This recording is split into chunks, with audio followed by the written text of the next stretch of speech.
Some more insight from our last finalists.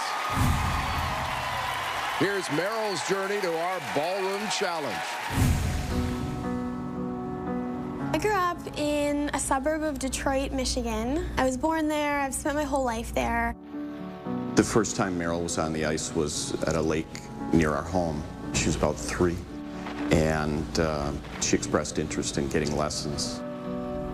My first impression about Meryl was talent. I saw her talent of that right away. I just remember falling in love with skating right off the bat. Meryl was diagnosed with dyslexia at a very young age, and you could tell it was harder for her than most. Being dyslexic was really tough for me. For a very long time, I felt incredibly unintelligent. Things would take me a lot longer. My husband and I'd be laying there and think that we would hear something, and we would realize it was Meryl up doing more homework at like 2 in the morning. So she was very, very driven. She wasn't going to let dyslexia interfere with what she needed to do to achieve her goals. The thing about Meryl is she's so shy, she's so quiet, but underneath all of that is such dedication, such a hard worker, a perfectionist. When Meryl and Charlie won the gold in Sochi, it was just an unreal feeling. It was almost like an out-of-body experience for me. There's a certain level of insanity that it takes to win an Olympic gold medal. The ability to see something in front of you and just devote everything to it. A lot of Olympic athletes have a tremendous amount of hope. They're very positive people, and the work ethic is something that Meryl can transfer into absolutely anything. When I first found out Meryl was partnered with Max, I knew we were going to see a completely different side of her than we saw with Charlie. Because her relationship with Charlie, growing up together, they're like brother and sister. But seeing a sexy Russian, this big guy, Meryl is just flourishing with the freedom that she has to explore herself. We've never really seen her open up with such passionate emotion. It was inspired, it was unconventional, and I loved it. I can't recall ever seeing Meryl really flirt with other guys. And as she's working more with Max, I think she's really like coming out of her shell and showing that sexy, feminine side. It's been a fascinating and amazing thing to observe as Meryl has grown up, because she went from being a very shy little girl to being so outgoing now and comfortable on the largest stage. Spending time with Max and his perspective rubbing off on me, I've become more confident in who I am, and I've learned it's okay to share that.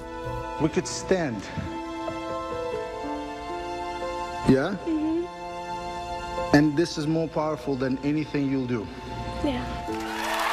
Now let's get their perspective on one of their favorite routines. So I think one of my favorite dances is our tango from week 6. You want to watch it? Let's watch it. Let's watch it. Dancing the tango. Meryl Davis and her partner Maksim It's Chmerkovskiy. a cool shot. That's the best shot I've ever seen on the show.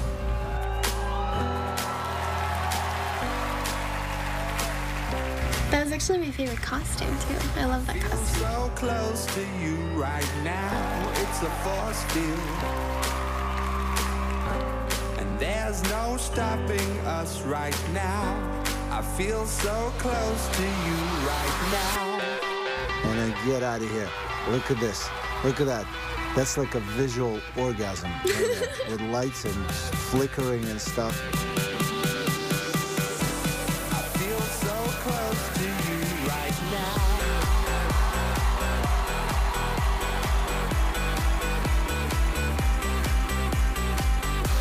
I feel so close to you right now. It's a force field. I wear my heart upon my sleeve like a Right there, I pulled my groin. That was not very glamorous. I feel so close to you right now.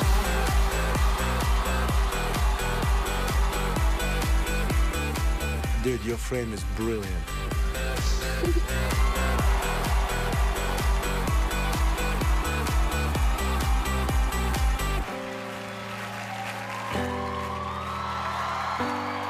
we figured out the ending on Monday morning. We had no idea. Yeah. You know what I mean? Like, how do we just stop? Do we dip everybody?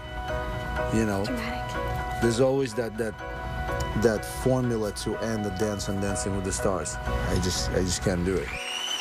That was full of attack. It was full of purpose. Meryl, Max dances full on. It doesn't matter who his partner is. You're the first celebrity that has been able to match him and keep up with him. There you go. I certainly appreciated Len's comment, but I wouldn't do you the disservice or disrespect you to the point where I would think that I was matching you. Of course you think do. You have a lot of power coming out of you. Oh, that's so cool. And I think that's what Len meant, is that you just matched that so well. And we got our first perfect score of the season with the tango. Welcome back to Dancing with the Stars, the road to the finals. The countdown has begun, our live finale, now just minutes away. Now let's check out a watershed moment for Meryl and Max. So what do you think our most pivotal training moment has been? Well, you know, the one that assured that I will no longer be looked at as a man. Like, to hold my hand, to hold my hand. I will never let go. I was a little surprised by our 4-9s after the comments, to be honest. I was a little disappointed. 9! You're disappointed? Yeah. With that in mind, I feel like clean slate, new dance. Let's move on. 6, 7, 8, and 1. Okay. 7, 8, 1. Oh, I thought we were doing The first one. And 1. Dave, we can't keep repeating same. I just feel like I need to stop doing that because I'm gonna give myself a heart attack. Babe, this step is easy. Yeah. It has to do with this. Yeah. You making yourself believe that you don't know it. Yeah. I think oftentimes you take on so much responsibility. I think you feel like it's your job to fix everything. Like me. 3, 4, and 5. Sorry. Sorry.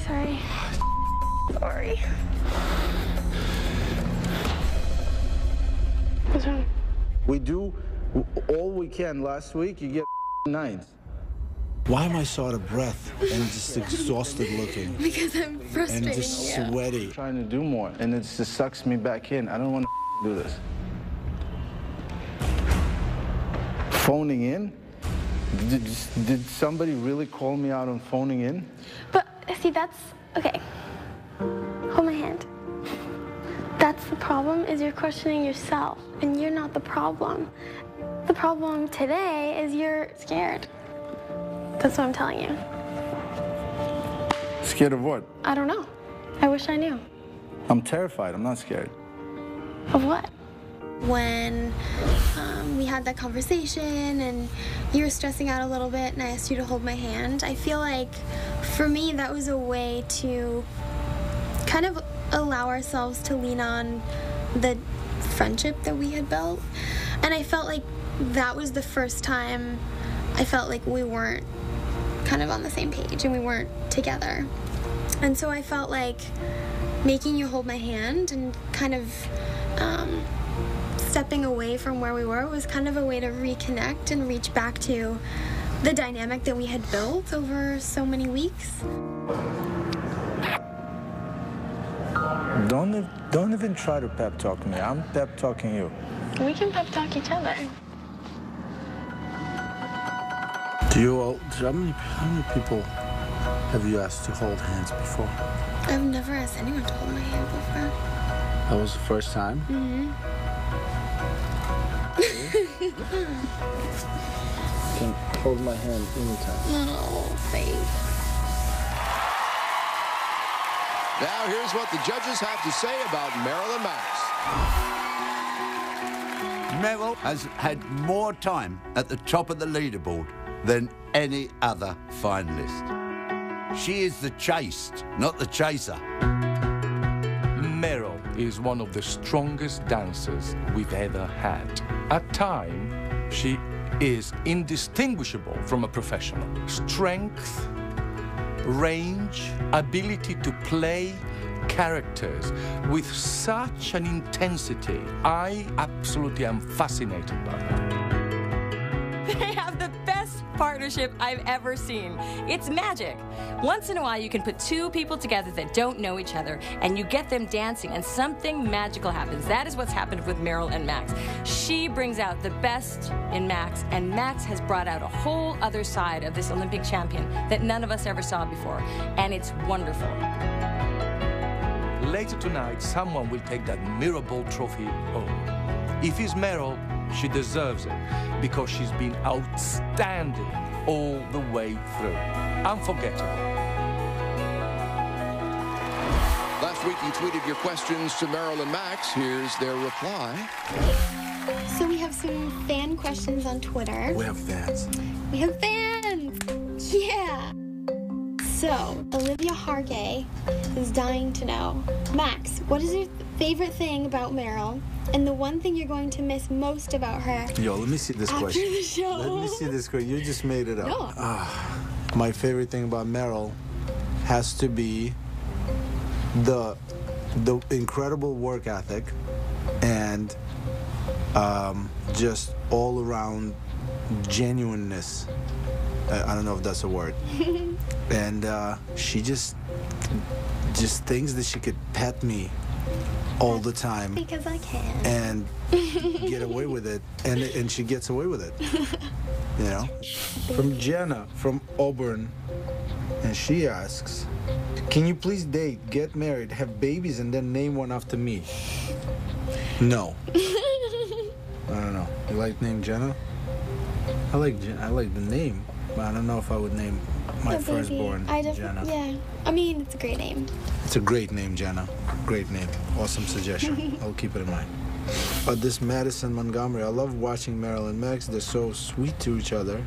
Not true. She's not sweet to me at all. You see that? That's what happened. Patty, to all of our finalists, what is the one thing you've learned about yourself in this journey?